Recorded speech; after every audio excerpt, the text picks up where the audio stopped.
നമ്മൾ ഉറങ്ങിക്കിടക്കുന്ന സമയത്ത് കാണുന്ന സ്വപ്നങ്ങൾ, ആ സ്വപ്നങ്ങളിൽ ചിലപ്പോൾ ചില വ്യക്തികളുമായി വഴക്കിട്ടെന്നിരിക്കും, ചിലരെ ചീത്ത വിളിച്ചെന്നിരിക്കും, ചിലരെ ഇടിച്ചെന്നിരിക്കും. ഈ കാര്യങ്ങളെല്ലാം അതുപോലെ ഈ ഉറങ്ങിക്കിടക്കുന്ന സമയത്ത് അഭിനയിച്ച് കാണിക്കുന്ന തരത്തിലുള്ള ഒരു അവസ്ഥയാണ് ഇവിടെ പ്രകടമായി വരുന്നത്. ഈ ഒരു സ്ഥിതിവിശേഷത്തിനെ REM സ്ലീപ്പ് ബിഹേവിയറൽ ഡിസോർഡർ എന്ന് വിളിക്കുന്നു.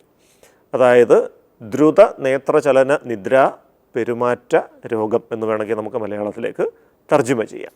ഉറക്കം എന്ന് പറയുന്ന അവസ്ഥയ്ക്ക് 2 ഘട്ടങ്ങളുണ്ട്. ആദ്യത്തേതാണ് റാപ്പിഡ് ഐ മൂവ്മെൻറ്റ് സ്ലീപ്പ്, അല്ലെങ്കിൽ ദ്രുത നേത്രചലന നിദ്ര എന്ന് പറയുന്നത്. കണ്ണുകളുടെ ചലനങ്ങൾ ഇത്തിരി വേഗത്തിലായിരിക്കും ഈ ഒരു ഘട്ടത്തിൽ. രണ്ടാം ഘട്ടമാണ് വിളംബിത നേത്രചലന നിദ്ര, അല്ലെങ്കിൽ non rapid I movement sleep എന്ന് പറയുന്നത്.